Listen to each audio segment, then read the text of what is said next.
And अब हम next question पे आ गए हैं, एक्सरसाइज 10.2 वेक्टर अलजेब्रा के क्लास 12 एनसीईआरटी का। तो क्वेश्चन कह रहा है find the scalar and vector components of the vector with initial points this and terminal point this.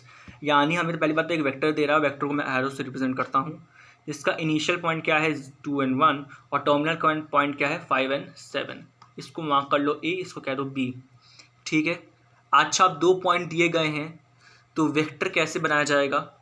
यहाँ 2 पॉइंट दिए गए टर्मिनल और इनिशियल, तो वेक्टर कैसे बनाया जाएगा, वेक्टर ए बी कैसे लिखा जाएगा। देखो पहले तो ये सबसे पहले एक्स कंपोनेंट टर्मिनल वाले से आप एक्स का जो इनिशियल होगा उसको माइनस करेंगे। ठीक है, और वैसे ही जो फाइनल कंपोनेंट ऑफ वाई होगा उसको यहाँ से इनिशियल से माइनस करेंगे। ठीक है, तो क्या आया -7 और 6। ठीक है, तो ये आ गए मेरे पॉइंट्स, मतलब ये वो वेक्टर है। ठीक है, और आपको इस चीज़ की नॉलेज होनी चाहिए कि वेक्टर को देखो लिखने के 2-3 तरीके हैं। ऐसे मैं लिखूँ AIBJCK प्लस में प्लस माइनस जो भी हो, तो एक तरीका ये है वेक्टर का लिखने का। किसी वेक्टर सी को या डी को ऐसे लिख सकते हैं, या तो कभी कभी क्या करते हैं हम ABC इस टाइप से ना देके सिर्फ पॉइंट्स फॉर्म में दे देते हैं। ठीक है, यानी ABC सीधे पॉइंट्स दे दिया, एस टाइप से ना लिख के आपको ऐसे दे दिया। ठीक है ना, तो ये आपको इस समय क्या दिया गया है, क्या कहा गया है, find the scalar and vector component of the vector with initial points. मतलब आपको वेक्टर के क्या कहते हैं इनिशियल पॉइंट्स दिए गए थे। ठीक है, तो उससे आपने एक इनिशियल पॉइंट जो आपको दिए गए थे वेक्टर के एंड टर्मिनल पॉइंट्स दिए गए थे, तो उससे जब मैंने वेक्टर ए बी पहले बनाया इनिशियल टर्मिनल पॉइंट से, तो उसके पॉइंट्स ये आए।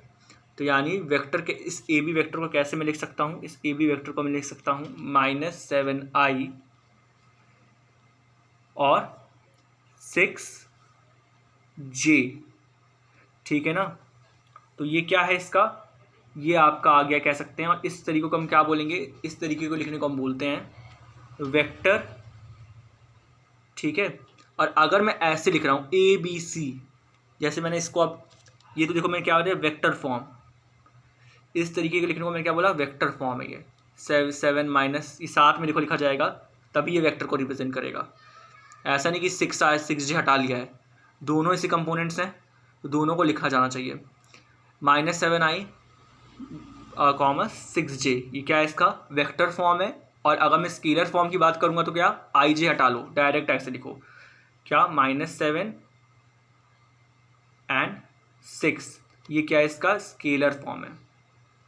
ठीक है, तो ये जान के रखिए अच्छे से कि अगर स्केलर फॉर्म होगा तो यानी डायरेक्ट मैं ए बी लिख दूंगा, ऐसे ये आपका लिखा है स्केलर फॉर्म में लिखा है मैंने। और ऐसे अगर मैंने आई किसी वेक्टर को AI plus BJ plus CK form में ऐसे लिख दिया मैंने, तो क्या हो जाएगा वेक्टर होगा।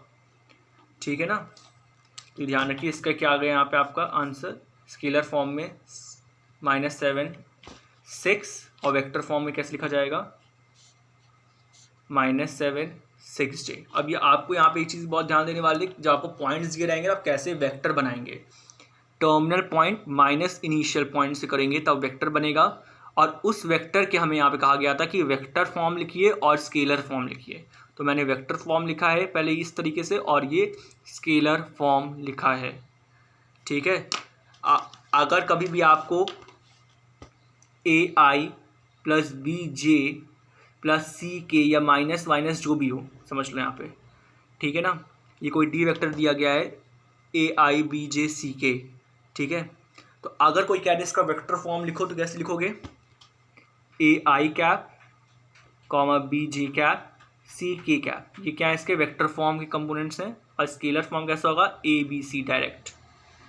ठीक है, तो हमें क्या था, हमने पॉइंट्स यहाँ निकाले हैं।